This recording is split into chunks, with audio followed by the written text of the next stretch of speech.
Alejandro, how you doing, sir? Very well, very well. Good to be here with you and with everyone else listening. Yeah, I'm excited, man. We were just talking.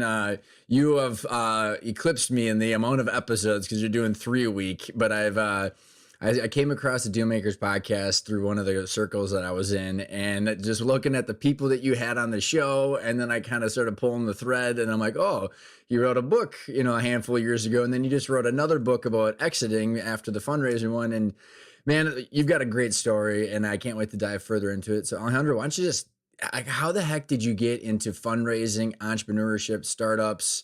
Because was it a law degree, an MBA? So, I mean, just give the listeners the backdrop so we can pull the different threads here. Yeah, so it's quite a story. I mean, as you probably hear on the accent, and probably the listeners too, and I appreciate the patience, from Spain. So sometimes, the Spanglish kicks in. But I came here, I was like 22 years old, and I came to do my master's degree at the Fordham.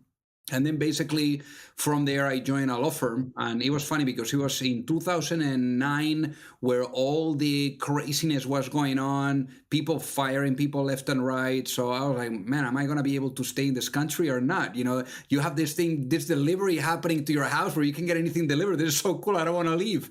And I was very lucky. And I was able to secure a position at this law firm as an attorney called King & Spalding, where basically, it was all, oil and gas, investment arbitration type of stuff. And I was very fortunate there because there was a bunch of really high profile cases. It was at the time, for example, the Chevron versus Ecuador, that was like $113 billion at stake. So it was pretty amazing to do that. But I had a friend of mine that was working at a hedge fund, really investing in more growth stage type of technology startups. And he said, hey, why don't you come to this thing called the New York Tech Meetup, so that you can see what I typically like to do and how some of my job, really works. And I said, sure, I'll come. So I went to this meetup event that they had going on in New York. It was downtown. And I was probably the only one in the entire crowd wearing a suit and a tie, and people were like, I was just going to say, attorney meets startup entrepreneurs. Yeah, so people were like, who the hell is this guy? Who the hell is this guy with the suit and the tie? And who brought the suit? Yeah, and so I was hooked, from that moment on. I mean, there was like people up on stage pitching their ideas, people brainstorming, and I was like, man, this is amazing. So basically, I started building relationships in the venture world, and that really got me into what my first, really company would be. And basically the idea, and I gave my notice at the firm. I remember my parents back in Spain thought that I was completely nuts for giving my notice to like start like a startup. They were like, what the hell is a startup? You went there, got your law degree, and then all of a sudden you're putting your resignation. Like, what? Yeah, they're like, what's wrong with you? You've lost your mind, And so basically I literally went from having an assistant that would bring me water with ice. This was ridiculous. Like my first day at the job, like I was like 23, and I have this wonderful assistant. Her name is Ronnie, and she came knocking on the door. Hi, I'm your assistant. I was like, what? I have an assistant? And she says, do you want water? And I was like, yes, please. And then she comes back and she says, do you want ice? And I was like, no way. I was like, yes, please. so basically, I went from that kind of amazing kind of like convenience to all of a sudden giving my notice and distributing flyers, at the meetup events to hire engineers for my startup. I mean, it was such a humbling, experience. And that's, really how I got started with startups. I mean, my first one essentially was all about connecting startups with investors. And then that evolved more into what became my next one, which became an ecosystem where we helped entrepreneurs in the journey of building, financing, and scaling their companies. We raised money from like 14 VCs, grew that to over 500,000 entrepreneurs in 234 countries. And then the company got acquired by a media corporation out of California. And in that deal is actually where I met my now co-founder at Pantera, Mike Severson. He was the investment banker that we used on that deal. We connected incredibly well. And I said, hey, look, I think that on the transactional side, because I was helping, with that platform that we have built, the founders on the operational side. So I was like, I think that on the transactional side, people are really lost, and I think that we could really help on gaining access to capital, or for example M&A. Why don't we do something to really help them? And he got excited, and we went at it and never looked back. And that was about 4 years ago. And we've been incredibly active in the last 12 months. We've done anywhere from $250,000 rounds all the way up to 100 million rounds. We focus on seed and on Series A, on the capital raising, and then on M&A, we've done deals, and we've looked at deals all the way up to 200 million. And on fundraising, and M&A too. We're working with companies all over the world, 60% in the US, 40% elsewhere. Right now, for example, we have a company in Papua Guinea, another one in Bangladesh, which is insane, and also like super active too on being able to educate people. No, so I did that with the first book, The Art of Startup Fundraising. I did that with Barbara Corcoran too, that did the foreword from Shark Tank. That was a lot of fun. That book has been translated in every single language. This month is actually coming in Arabic. Every language, even Persian, Vietnamese, Korean, Chinese, except for Spanish. Can you believe that? What, did someone come out there just to spite you somehow? What the heck is that? I think that the Spanish publishers, are a little bit, difficult to deal with, I guess. But yeah, so basically, just do it yourself, right? Yeah. So one realization that I got with that book, especially, is that when people raise money, they don't realize that when you're raising money, there's money in with expectations of money out. Those investors are going to want their money, back. So one thing that I really got present to after writing that book was that the beginning always needs to start with the end. And I find that for the entrepreneurs that are listening, they need to really understand what crossing that finish line is going to look like.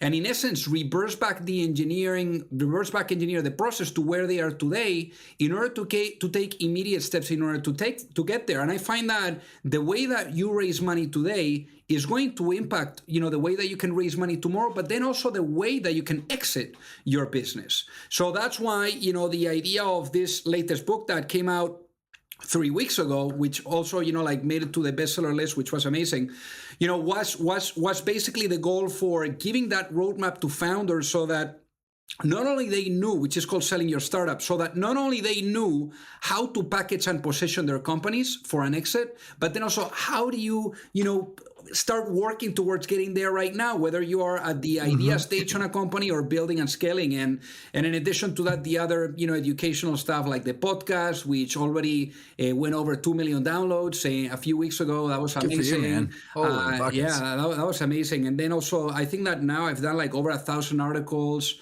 300 on Forbes or something like that. And then on the guest on the free time, I go and guest lecture at Wharton. I do that as a way to pay it forward and give back. I love to be, close to the younger generations, and then also see what's going on. But that's pretty much in a nutshell. The next deal makers, right? Yeah. So that's it. So that's pretty much the journey.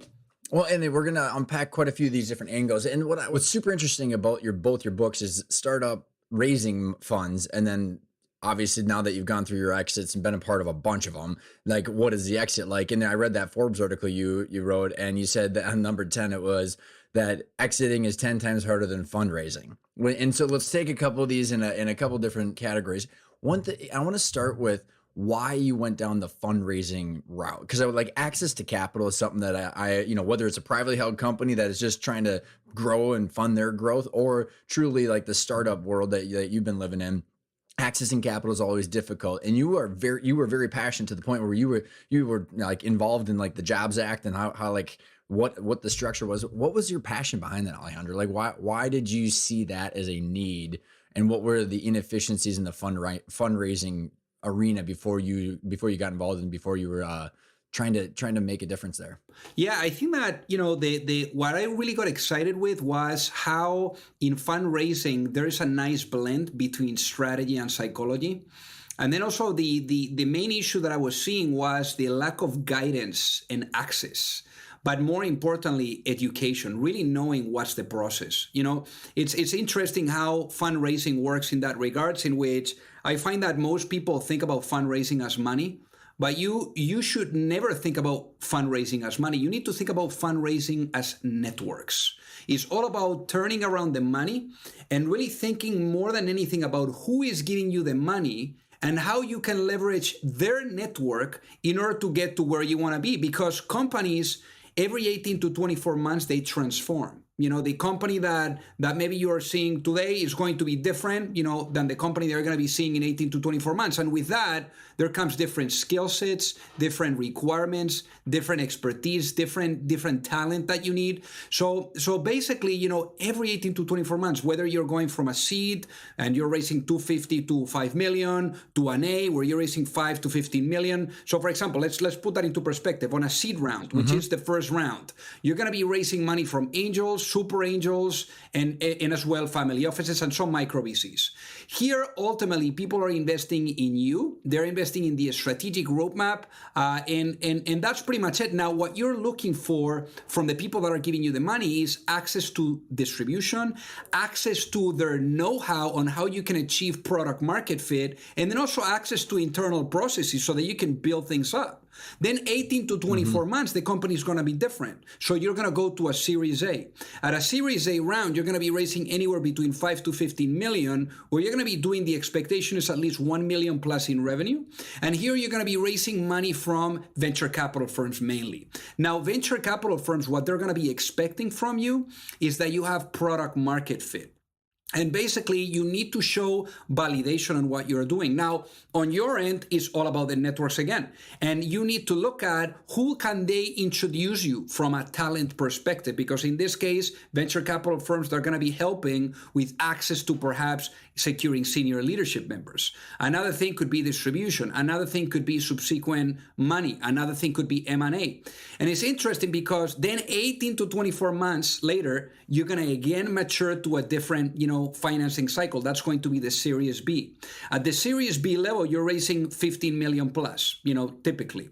And here is very interesting how you are transitioning from being an early stage company to now being a growth stage company. And also the people that you're going to go after is different because at this point, you're mainly looking at expansion. You're looking at ramping up. So you need to look at people that are giving you access to their network in a way in which they can plug it in and replicate whatever you're doing in a different geographic location. And then every 18 to 24 months after the Series B, you just keep doing more of the same in order to get you to that liquidity event, which comes in the form of an IPO, acquisition in stock or in cash, or a secondary sale. But that's really what got me into this is that psychology, that strategy, that process. I mean, I just found fascinating and again, guidance and understanding. I found that was what it was lacking for founders. So I wanted to put an end to that. And I love how you're shining a big bright light on it, and you were helping people understand the implications of the raising and what they're like, what strings are attached and what's the expectation, and then explain to the listeners. I think it was pretty cool what you're doing with the Jobs Act on understanding how the access to capital was changing and how that landscape has changed over the years. Well, that was very interesting because I went to the U.S. House of Representatives to testify. And I have to tell you that this was one of the most nerve-wracking moments that I've experienced in my life. Here I am, a foreigner, walking in Washington, D.C. and arriving there, and basically all of a sudden I see myself in a room, where we have the Republicans and the Democrats all asking questions nonstop. And I had the SEC right behind me. So literally, that's high pressure. Oh my God! I mean, there was literally one question. I'm not kidding you. That was, do you think the SEC is doing a good job? And I was like, my God, I can't believe you're asking me this question, right? So how open ended and okay, yeah. How am I supposed to handle this one? But that was obviously nerve wracking, especially being involved in that movement because. The problem, there was that not only we had the uncertainty of building a startup, which building and scaling a company is uncertain, as it is. We also had the uncertainty of really paving, the wave or the way or the path for what it would be that possibility of companies to accept money from investors online. So there was new regulation, that was being applied. It was like a wild, wild west, and I think that my attorney background, came in handy, because in many instances I would get with attorneys on the line, and after, $1,000 or $2,000, I'm like, okay, I still haven't learned anything new, So nobody really knew what was going on at that point, and it was incredible. I mean, obviously, right now, you're seeing, that there's much more education. I think that has brought a lot of light to it, but yeah, I think that it's been a journey, like for every. You put a suit on for that. Oh yeah, put a suit back on for that. Yeah, I did put a suit on. I did put my shiny glasses that I was wearing back then. So good stuff. Yeah. So when you talk about like that selling a startup was 10 times harder, what are some of the reasons you think that now? And when you look back at your journey and all the people that you've been around and watching them go through the full cycle?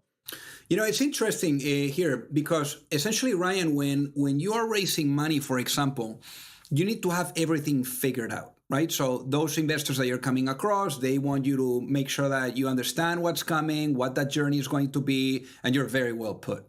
Now, the problem on acquisitions is that it's 10 times different, because it's not your idea. It's the idea of whoever is acquiring you. So while on fundraising, you need to have everything figured out, on acquisitions, you need to have everything figured out, because you need to allow whoever is looking to acquire your business to dream and to get an understanding and an idea as to how things could look like or may look like if they were to acquire your company. So it's much more difficult. Mm-hmm.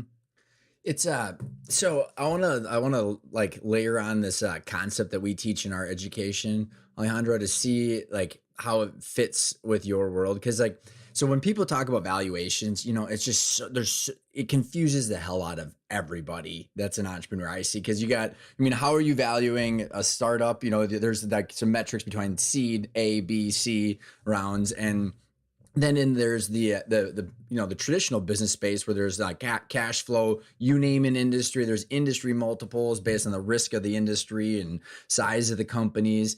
So what I did is I said, this is all just way too confusing for everybody. I want to have, because like, if you think about like the CEO peer groups or communities that we're in, you're getting conversations. Oh, you sold for 10 times revenue, or you sold for 20 times EBITDA, or this, all these different metrics. So what we said is, there's two different main components behind this. The valuations is financial, which is intrinsic valuation based on like the risk of the cash flow.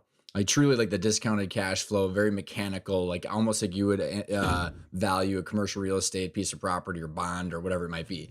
And then there's what we call the transaction value, where there's the buyer and the seller, and then there's the purpose of the deal, where every buyer could have a different reason. So you could have the synergies or whatever it might be from the buyer, or someone that's literally trying to give the company to their kids, but it's starting at that like financial valuation. But when I think about the world that you live in of startups and trying to grow these things, raise all this money, and then, like you said, trying to get to that liquidation event, it's so based on the psychology and strategy compared to like looking at the discounted cash flow valuation, because you're truly scaling up to.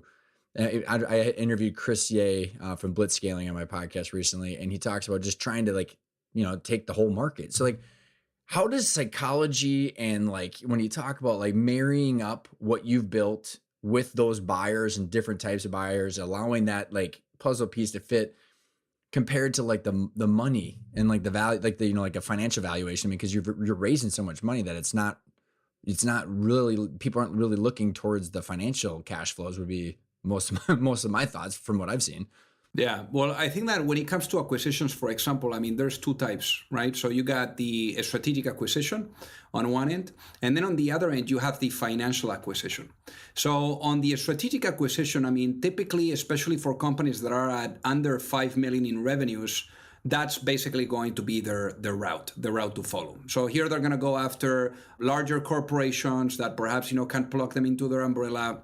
And here the valuation, for example, is going to be a wild, wild west, right? Because it could go from as little as 2 million all the way up to 30 million. Now, what is really interesting on strategic acquisitions is that what you want to do is get whoever is sponsoring your deal inside of their company to really submit that to the board, get everyone completely pregnant, and really wanting to do this. And essentially, then, it becomes more like an ego type of thing where, if you're able to get a bunch of LOIs, which ultimately summarizes the terms of the transaction. An LOI is like a term sheet, that you would find on fundraising. But in an acquisition, the LOI, once you get a bunch, and you're able to really get them against each other, since their ass is already on the line. They really want to get the deal done, and they want to get it really badly so that they don't look bad towards their board. So then price doesn't become an issue. You see, so that whole valuation type of approach doesn't really is not as important because it's all about how much is your company worth to them when they were to plug it into their distribution channels, and how that can impact the strategic roadmap that they have already built. Now, it's a little bit different, when you have achieved 5 million and you're 5 million plus in revenue, where not only you go after the strategic, larger players, but then you're also going after private equity firms. Typically private equity firms, are going to get, more deeper into valuation and numbers and all of that stuff. And, I think that when it gets, if you really want to have a clear grasp on this, one thing that you could do is take a look at, for example, your direct and indirect competitors and see who has been raising and perhaps at what valuations using tools like Crunchbase or PitchBook. And then what you do is, if you've already let's say come up with your valuation with like a DCF, type of method or whatever that is, basically what you would do here is, in addition to that, you could perhaps, have a range, let's say if you got from company A to company C, and company A, from valuation, whatever, and company C to valuation, whatever, you put yourself in the middle in that range. So then when that acquirer, is looking to try to negotiate you down, then you say, look, I understand that this is, this may be, a little bit on the higher end from your interpretation, but this is ultimately not only what the market is paying, but also we are in the middle. So we believe that this is quite fair, and we're not looking for, more like a negotiation where someone loses and someone wins. We're looking more as a really nice strategic fit and also partnership where everyone wins. So I think that, you can use that, that methodology, not only on acquisitions, but then also on fundraisings. Because the other thing too, when it comes to valuations, you're going to have people that are going to be asking, hey, what's your valuation? Whether you are looking for a sale or to get your company acquired, or whether you're looking for a fundraise. And it is critical for everyone that is listening and watching as well, that they know that whoever talks first is going to lose. And what I mean with that is, if you talk first and you disclose what your valuation is, they're going to negotiate you down. If you let them talk first, and maybe you turn it around and you say, well, right now we're really, in a listening, type of mode, or I don't know, you need to figure out a way to dodge that bullet of having to answer, your value. But if you are able to push it so that they talk first, then you're going to be able to negotiate them up. And that's where you always want to have it as an operator and also as an entrepreneur. Mm-hmm. So when I think about, the art of the deal, like when you're actually going to that liquidation event, and you talked about like with the new book and with you going through your exits and working with people that now doing that, is when I think about startups, just like any founder that, hadn't raised money, but sacrificed, who knows what over the years and decades of growing the business, there's this identity infusion that a lot of people have with their business and the service and products that the business provides. And so like there's this conflation of all that stuff. That's one issue. And then you have investors trying to say, I want my money back at the highest price because that's why we gave you money. And then you're trying to keep the integrity or your identity and your vision intact while trying to marry it up with these different strategic buyers that you even mentioned. You should give them the freedom to dream about what they want to do with your business. How do you balance this is my baby, my identity, but I also have to give money back to my investors and I have to sell it for the highest price with people that might do something wildly different with it than I want? So look, I there's a lot there, I know, but that's a great question though, because I find that one of the biggest mistakes that entrepreneurs make, and I made this myself, is that you think that you are the company. You think that you're the company. And that's a mistake, because the truth of the matter is that every company is going to die. Every company, eventually with time, every company is going to merge, it's going to go bankrupt, it's going to whatever, but that company is not going to be in business forever, right? And I think that as an entrepreneur, it's important to know that, and it's important to detach your identity from the company. Otherwise, you're going to suffer a lot, because building and scaling a company, and especially when you're looking at getting deals done, is a roller coaster of emotions. I mean, really, when you are selling your business, it's interesting, because it's like experiencing a death in the family, literally. It's like everything that you knew and everything that you were doing for so long, all of a sudden changes, once you ink the deal and once you sign that asset purchase agreement. And you see a lot of people that go through depression, even, if they've gotten a bunch of millions in the bank, you don't have that sense of impact or that adrenaline that you had, while you were with your business. And now you have someone that you need to report to that is like so new. And it's tough. It's difficult, and it's definitely a roller coaster. And I find that another thing too is that when we're talking about the identity and you being the company, I think that can also get in the way when you're looking at getting a good deal done, because in order to get the best possible outcome for the business, you need to always be completely unattached to the outcome of the transaction. And what that means is that if someone is coming and they want to buy your business, if you're acting out of desperation or you're desperate and they can see that because you're going to be sending those signalings, you're going to get a pretty crappy deal. But if you're completely unattached, meaning that they give you an offer and they say, no, if you don't give me, this amount, that is what I'm thinking, I don't want to do anything with you. It's exactly, what you're going to be encountering, people that are going to want to buy your business even more. It's like being in a desert. And imagine, the company that wants to acquire you is someone that is thirsty. Finally, they found a can of soda, that is completely unopened. And that's your company. The more that it takes for them to open that can of soda, the more that they want it. So that's kind of like the way, whenever they are in the desert and they have tons and tons of sodas, it's like they don't appreciate it, right? So you can't, really make that a scenario. You got to make them want it and want it really badly. So what did you learn after selling OneVest and Co-Founders Lab that this sunk in for you? Because, and here's the reason for my question, Alejandro, is that, we worked with a bunch of advisors on our exit, and I see, plenty of our clients or the people that have been on the podcast talking about it, and advisors that have never had a business like that, they intellectually understand this concept, but they don't feel it. It's not a truth to them. And so you being through this and now advising people, you can speak to the truth of what you lived through. So how did that manifest itself in your exit? Like, how did you realize that this was the thing, or where were you, and what were some of the circumstances that led to that insight? I mean, for me, one thing that really led me, mainly to get into this was that, especially to write the last book, Selling Your Startup, was that I couldn't find anything, around this. Most of the people that I was going, or that I could see that I could give advice was a bunch of people with suit and ties from Wall Street. That's not the kind of advice that I needed, because I was still not at the IPO stage, and it was a completely different process. So I find that, when you go through an acquisition, and especially, in the small to mid cap, a type of segment, it's strategy, it's critical. And for me, like when I did those transactions, it became more and more clear to me. So I think that, in my case, also, going through that journey, I was able to really see what was lacking for me, right? And also what I was going through personally, and for me, I remember, the day that I signed that asset purchase agreement, I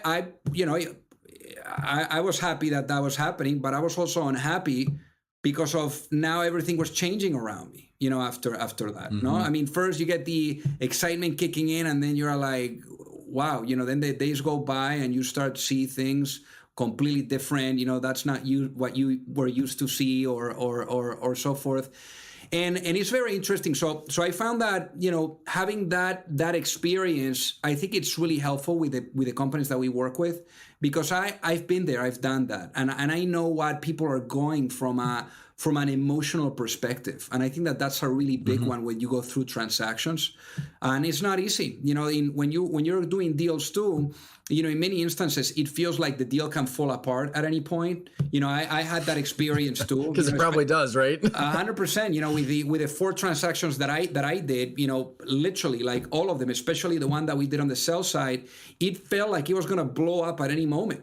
And you need to keep your nerves. You need to trust the process and always believe that things are always going to work out.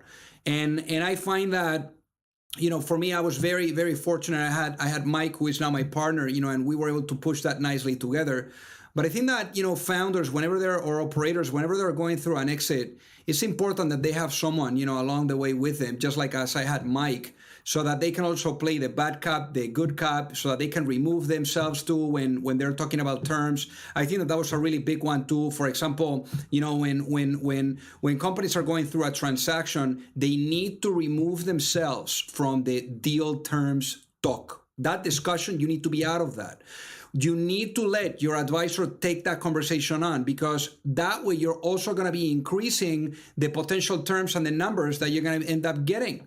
I find that you, as the operator, as the entrepreneur, you need to always be on the good side. You need to be the one that picks up the phone and calls the CEO of the other company to untangle things whenever the lawyers are tangling them up. Because here's the thing. Lawyers, when after you've selected, let's say like the LOI that you're going with, and you go into the exclusivity period of 60 or 90 days, and they're drafting the legal documents, it is not in their best interest to get the deal done.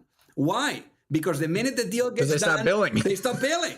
That's correct. I know, right? So I think that having someone, one more phone call, Alejandro. Let's do one more phone call. We got another paragraph we got to review. Literally, and every phone call is like $900. So it's like, it's just that it keeps going. It keeps going. So I think that, again, for that too, having someone that is able to guide that and telling you, hey, now is the time to pick up the phone and stuff like that is also very important, because being your baby, being your company, there's going to be times that are going to be full of stress, very stressful situations. And it's interesting because in many instances, as human beings, when we have that level of stress and that, that much at stake, our brain doesn't function as well, right? So there's going to be a lot of things that you're going to be missing out. And it's just because we're all human, right? So, and you're supposed to be running your company still.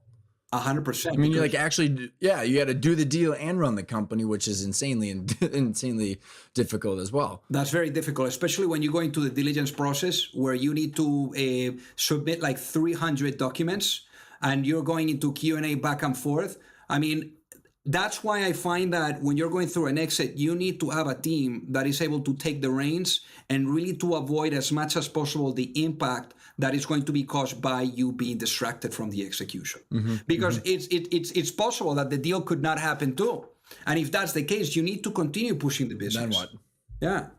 So in one question I'm super curious on how you would view this, Alejandro, is that so like going through our exit process, very similar experiences, a different setup of a business, right? It was solely owned by our family, right? Versus having a bunch of investors. So we have ultimately got to make the decisions on everything. And after I went through it, started the podcast, started education, I'm just a huge proponent of having as much control and having as many choices as humanly possible. So that way you can essentially get whatever you want, which is the whole point of taking the risk. But within like a normal privately held business or like multiple partnerships, it's a lot of it's based on cash flow if they're focusing on growing value correctly. And like when I think about like one of our common themes is, let's say someone's got a manufacturing firm or professional services firm or e-commerce and they're growing that by themselves. And then like, let's say they wanted to sell to a third party, to that strategic buyer like you're talking about. But let's say they're like, all of a sudden the buyer didn't like align with their vision or what they wanted to do with the terms and conditions or like employment agreements or whatever the heck it might be. They can go, no, thank you. And because they've built a cash flow machine that they can turn around and do an ESOP, partnership buyout, private equity recap. When you're raising money, you have so many other cooks in the kitchen that want their money back, regardless of what you might want. How do you balance like the vision that you have for the business and those ultimate choices. So like if you're not relying on like the cash flow valuation as a way because your investors are forcing you just by the nature of having investors to have that liquidation event. How do you balance and keep the control and the choices that I'm promoting for everybody too?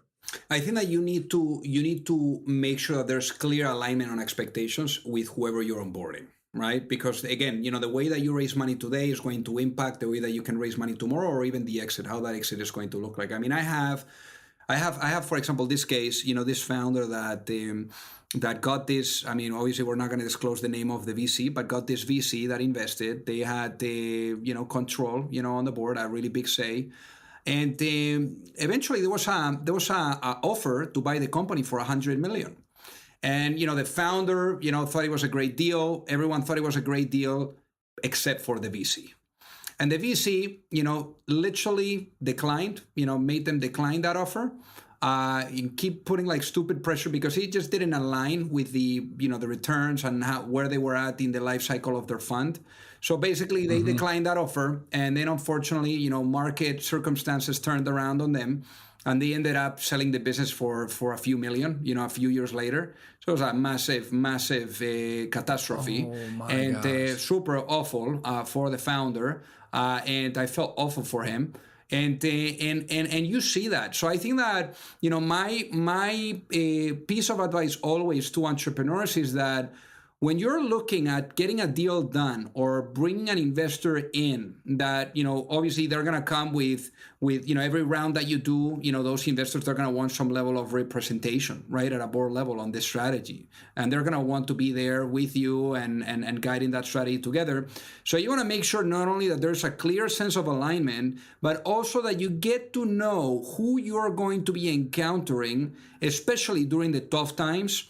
So one of the pieces of advice that I always recommend to founders is that when you're looking seriously at bringing an investor, and they're looking seriously at investing in your business, let's say, for example, a venture capital firm, you need to ask that partner or that investor to introduce you to the founder of a portfolio company that they invested in that has failed. So essentially what you would do is you would then speak to that founder, and you would get to know, then, that founder will tell you, how did that investor behave during the tough times? Did they jump in the mud, roll up the sleeves, and did whatever they could to turn things around? Or did they treated that founder as a write-off so that they could shift the attention to other companies that were performing in the portfolio and literally left that company to die? Because when they do that, and let's say there's another round that comes about and they're not executing their pro rata right and they don't reinvest, then there's a negative signal that is sent to the market. And then other investors are going to be, there's something wrong with this business. So in many cases, you see companies like that dying left and right. But I find that you get to see the real human being during difficult moments. And I remember when I was, for example, doing fundraising for my company, I would do like fun stuff. I would take like a prospect, of an investor for lunch or dinner. And, I would tip the waiter, if they asked for fish, I would tip the waiter to make sure they would get the biggest steak on the menu. That's awesome. And vice versa. So then you get to see how they react when that dish is landing in front of their face. And you can see if they're talking poorly to the waiter, or if they're being, empathetic, or they don't care and they just continue. You want to know who you're dealing with, So awesome. That was, one of the few tricks, but obviously there's many different ways of testing them out. But I definitely think that speaking with founders that have failed is going to give you a good flavor as to who you're going to be onboarding, especially during the difficult times. So that I'm absolutely going to take that little trick there. That is amazing.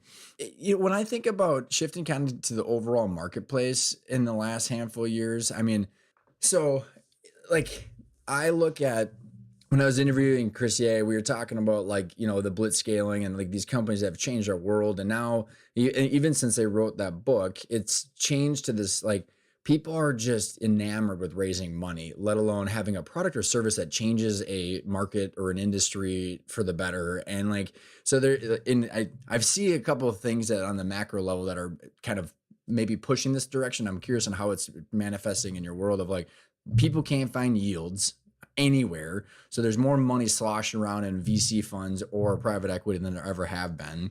And then you got some just like because of that and the people's need to make returns somehow and actually get these moonshots, the founders having more say in kind of like who they're raising from. So how has this dynamic on the macro level changed kind of the VC and fundraising and exit space that you're looking at? Yeah, I mean, something I think that's super interesting what you mentioned. I think that funds have more money than ever right now. Something like $83 billion to deploy, which is insane. And that has been growing. I think that last year was one of the best, years in history, for the VC space. And this year is probably on track. Now, one thing that I've seen, a lot is, especially with what has happened with the pandemic too, is that now the world is smaller. Now you can, have all these meetings in, online. I remember when I started raising money, like, I don't know, it was like over like maybe like 12 or 13 years ago, something like that. The partners at VC firms, I remember I doing the up and down on Sand Hill Road, there in the Bay Area. And basically what I would always get is that they would not invest in a company that was more than a bike ride away from their office, and I would get this, from meeting with VCs there. But it's interesting how, and that was obviously at the seed stage and Series A stage, like mainly early stage. But now one thing that I'm seeing, for example, in terms of like how things have changed, is that there is so much competition for deal flow. So much, as you were saying, now VCs, it's not as easy as it used to be before to get into deals. So now what you're seeing is that it's much more of a global approach. And now, the bike, is probably full of dust. And now, like it's something else where you see all these people that used to tell me that opening offices in Asia, in everywhere around the world. It's really unbelievable. Even Latin America. I mean, Latin America right now, all these fintech investors that were super active here in the US, now they're all going to Latin America. It's booming. I mean, you see cases like Nubank, like getting to $30 billion in valuation in like almost no time. I mean, that was like something that it was unheard of. I mean, it's unbelievable. But that's crazy happening now because of this competitiveness towards deal flow. But yeah, I think that also on the M&A, what I think is going to happen too is that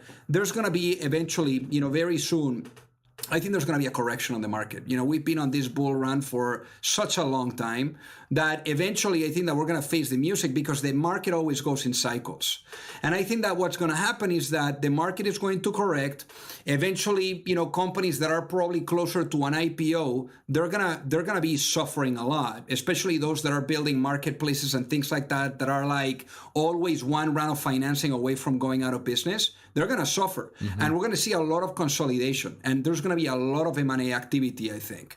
And because otherwise companies are going to die. It's going to be, hey, do I get someone to buy me or we go out of business, kind of deal, because money is going to dry up at that stage. Now, at the early stage, typically when you see one of those corrections, is completely different, because even if you take what happened in 2008 and 2009, you would see that probably for the first quarter there was a correction on the amount of money that was available or that was being deployed. But then after the second quarter, it was like the total rounds of financings, at a seed or Series A continued to increase. So I find that probably for the early stages, it might be like a little, a hurdle in there to get money. But then it's going to be, it's going to continue in the same direction. But for growth stage companies, it's going to be very difficult. And I think that there's going to be a real problem there and real consolidation. So those are some of the trends and some of the things that I'm seeing right now, and some of the things that I'm thinking that are going to happen, probably in the next 12 to 18 months. Yeah, I can echo from like I because of the nature of my clients and the people that are on the show, it's a lot of growth companies, right? People growing to sell to private equity. And I've got a lot of PE firms that end up coming on the show, and like they have like the numbers are between 1.5 and $2 trillion in private equity coffers, Alejandro. I mean, it is so crazy the shit I'm seeing. Like there are firms that are like selling to private equity right now, where KKR, Blackstone, or some of these other firms are already sitting there waiting for a mid-market private equity firm to buy them, to sell them, with these privately held companies that are, I mean, like it's literally multiple arbitrage with huge companies.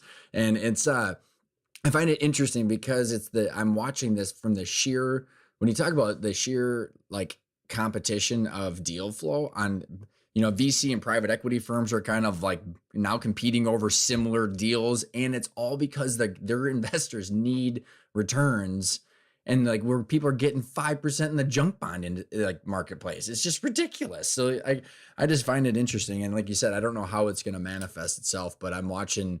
I think the moral of the story, and I don't know if you're seeing the same thing, is that founders are that can of soda in the desert. And the 100%. more everybody realizes that, the more control and power they're going to have over the whole situation. Oh, 100%. And when I was alluding to the 83 billion, that's obviously more for early stage VCs. But one of the things that is very important here is that private equity firms, they go after numbers. Venture capital firms, they go after people. And I find that, especially when you're a founder and you are, at a growth stage, if I had to compare which one to pick, I would probably go with a VC. Because, they're going to be more understanding, if you're, hitting some hurdles along the way versus a PE firm that is going to be always monitoring every milestone, every metric, they're going to be breathing down your neck. Now, I think that private equity firms, for example, are great, not just for a full exit, but then also for a partial exit, because you're able to remove some of the risk and to take some chips off the table. So in many instances, you see those companies that are selling 60%, the founders also get some cash, some liquidity. And basically the PE is the one that is taking all the risk, because now they have all these millions in the bank, the founder, and they're like, okay, if we do a second exit, fantastic. And if not, look, I already got this money and it's less risk for me, no? Mm-hmm. Are you seeing any VCs or other similar types of investors like going after like ideas of like a traditional business? Because I've watched a lot of traditional business. I'll give you some example here. Is that like HVAC company or like some other like professional services firm that has like a software idea that's baked into the business because they're like, hey, this is constantly a problem. And like, so have you noticed any kind of like blending of someone that's in the traditional business that then takes in like actually will raise VC funds or seed funds from like it maybe create a different entity and have like a startup next to their current business? I see those ideas. I have those ideas as I see companies all the time. I just don't know if people are doing it.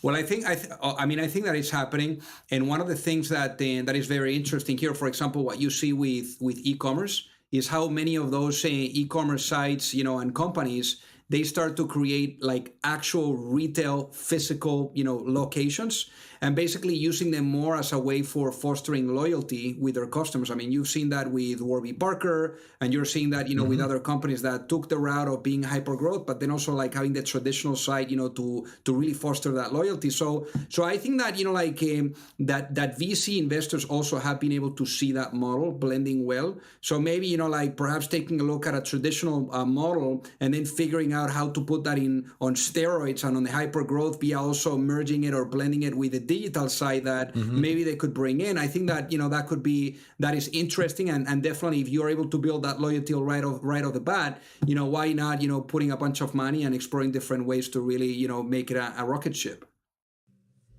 So I know we're getting close to the end here. I just got to ask, out of 300 and what did you say, 80 some interviews now or whatever the heck it was, what are some of your what's your favorite part about doing the podcast, and maybe a couple of memorable stories? So for me, the best part is to be able to learn. I think that every company is different. Every entrepreneur is different. We all have our different stories. We all have, our backgrounds, the way that we were brought, the way that we were raised. It's like different angles, different countries, different cultures. And I always learn something new, either from an entrepreneur in India, which are remarkable because those are in my mind, the ones that are able to really blend very well the technical aspect with the business aspect, a la Steve Jobs, kind of style. And that's because they're very, very pressured to get like high degrees, and there's a lot of them getting the computer science degree, a lot of them. And I find that, to me, I always have something new to learn. Now, in terms of some stories that I have found remarkable, I always keep coming to the fact that in the US, people can do anything.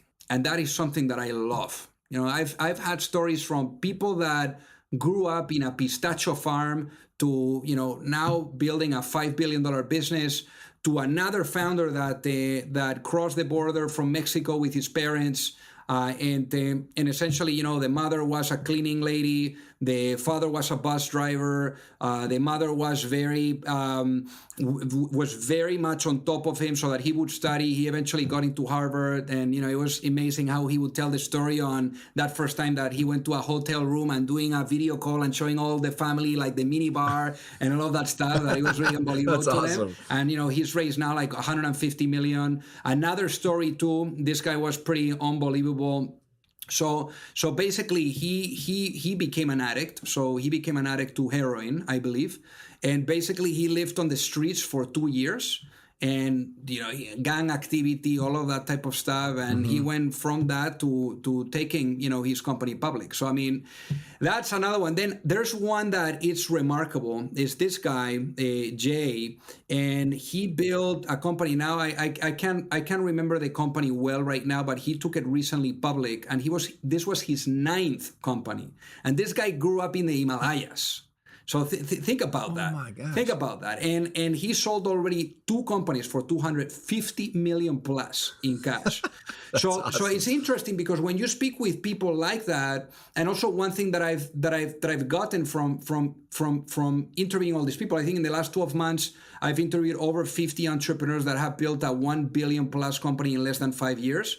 So you get to really see patterns. When VCs talk about pattern recognition, when you interview so many people and you see so many people that have been so successful, you get to see some of the things that they do that are similar.